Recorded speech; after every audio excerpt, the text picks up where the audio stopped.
Janob prezident, xalq yana norozilik bildiryapti. Nimaga?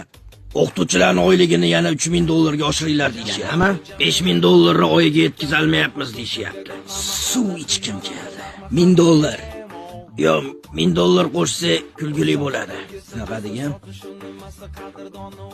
Unday bo'lsa, srochni bitta davlat topish kerak.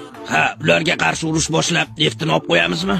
Yo, neft kerak emas, prosta oyliklari juda ham past bo'lsin. O'zimiz o'qituvchilarga ko'rsatib, mana qisib yashalaring, hayot mamlaka bo'ladi deyish kerak. Bo'ldi, tushundim. Bor shunaqasi. Xullas, oylik 2000 dollardan ko'p bo'lmasligi kerak. O'zbekiston degan davlat bor. Xo'sh, oyliklari qanaqa ekan o'tdi? O'qituvchilarniki 200, mazgini skameyka qilma. Realni uni ham kamaytirishmoqchi. To'xta. 200 dollar oyligini kamaytirishmoqchimi? O'tirib olaman, janob prezident. Bu prezidentlikka nomzod bo'lgan insonning ideyasi. Yo, ishonmayman. Sen menga prosta erta aytib beryapsan, to'g'rimi? Hammasi haqiqat, janob prezident. Yana bu inson o'zga yurtdagi migrantlarga soliq solishni taklif qildi. Yana nimalar bor? Tonirovkaga 1000 dollar, qizil chiroqqa 40 dollar shtraf. Demak, shtraflardan yig'ilgan pullarga dorilar va meditsina tekin. Boshqacha bo'lishi ham mumkinmi? Yo'q, pulli. Dinna.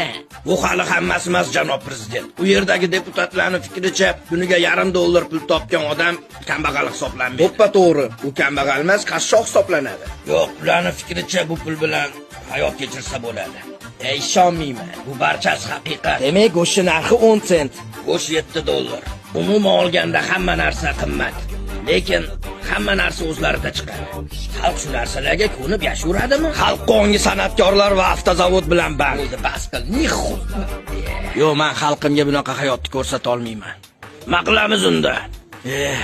Oyliklarni oshirar ekanmiz-da. Jamoat jami yana onda bo'lsa, hamma jami do'stlar